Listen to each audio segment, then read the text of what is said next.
بسم اللہ الرحمن الرحیم۔ حضرت عبید بن عمیر رضی اللہ تعالی عنہ روایت کرتے ہیں کہ انہوں نے ام المومنین حضرت عائشہ صدیقہ رضی اللہ تعالی عنہا سے عرض کیا، یا ام المومنین، آپ ہمیں کوئی عجیب واقعہ سنائیں جو آپ نے رسول اللہ صلی اللہ علیہ وآلہ وسلم کی حیات طیبہ میں خود دیکھا ہو۔ آپ کچھ دیر خاموش رہیں، پھر فرمایا، ایک رات حضور نبی کریم صلی اللہ علیہ وآلہ وسلم کی میرے ہاں قیام کی باری تھی۔ آپ تشریف لائے اور فرمایا، آج حق تو تیرا ہے، لیکن کیا تو اجازت دیتی ہے کہ آج کی رات میں اپنے رب کی عبادت کر لوں؟ میں نے عرض کیا، یا رسول اللہ، جس عمل سے آپ خوش ہوں مجھے اس سے محبت ہے، میری طرف سے اجازت ہے۔ سرور دو عالم صلی اللہ علیہ وآلہ وسلم نے وضو فرمایا اور اللہ رب العزت کے حضور قیام فرما ہو گئے۔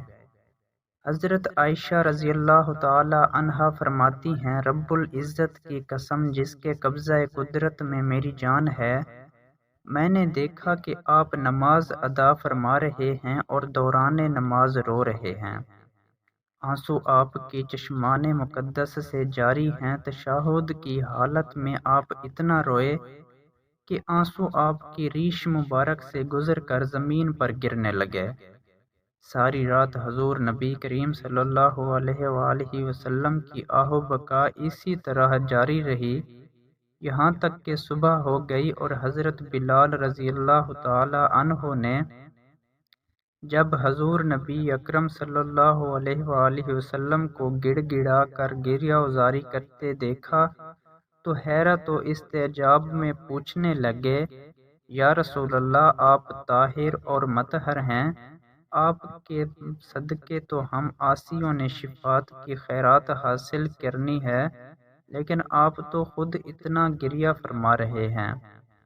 ابن حبان حدیث کے یہ الفاظ نقل کرتے ہیں، جب آپ کو دیکھا تو عرض کیا، یا رسول اللہ، آپ اتنا کیوں روتے ہیں کہ آپ کے طفیل آپ کے اگلے اور پچھلوں کے تمام گناہ معاف کر دیے گئے ہیں۔ اس پر حضور نبی اکرم صلی اللہ علیہ وآلہ وسلم نے حضرت بلال رضی اللہ تعالی عنہ سے فرمایا، کیا میں اس کا شکر گزار بندہ نہ بنوں؟ ام المومنین حضرت عائشہ صدیقہ رضی اللہ تعالی عنہ فرماتی ہیں کہ اس قدر آہ و بکا اور گریہ وزاری میری زندگی کا عجیب ترین واقعہ ہے۔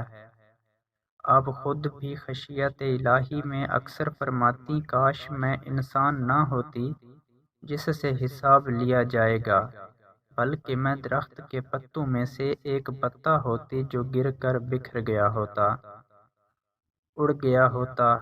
حضرت ابراہیم رضی اللہ تعالی عنہ سے روایت ہے کہ ایک مرتبہ حضرت عائشہ صدیقہ ایک درخت کے پاس سے گزری اور فرمایا، کاش میں اس درخت کا پتا ہوتی۔